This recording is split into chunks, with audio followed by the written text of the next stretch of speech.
ভোটের বিষয়ে কথা হবে, হানা ভোট হবে। এই হানা ত্রয়োদশ জাতীয় সংসদ নির্বাচন 2026-এ গণভোট অনুষ্ঠিত। আপনারা কি বলেন গণভোট কি? গণভোট হচ্ছে যে একটা ব্যালট পেপার থাকবে, সেখানে থাকবে হ্যাঁ এবং না।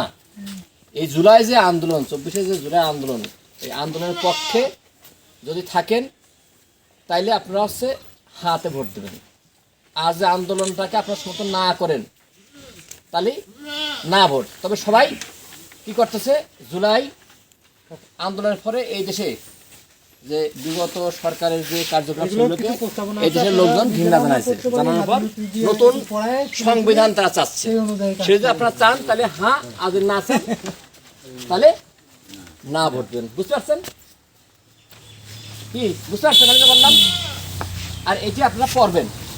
এটি পড়িয়ে একজনকে, কেমন আছো তুমি, একজনকে পড়ে আপনারা ঠিক মতো বুঝে নেবেন।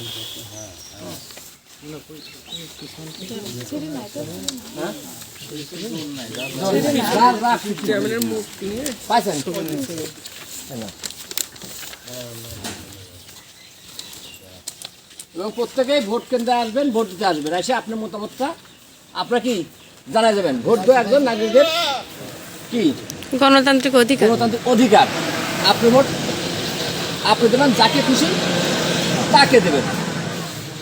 হাতে দিতে পারেন, না দিতে পারেন, সেটা আপনার এটি ফর্মের করে বুঝে যেটি করলে বেটার হয়, যেটি করলে আপনার মনে হয় এটি সঠিক, তাহলে আপনি সেটা দেবেন। যদি মনে হয় হ্যাঁ সঠিক, হাতে দেবেন। যদি মনে হয় হ্যাঁ সঠিক না, তাহলে না হাতে দেবেন। ঠিক আছে সবাই, ধন্যবাদ।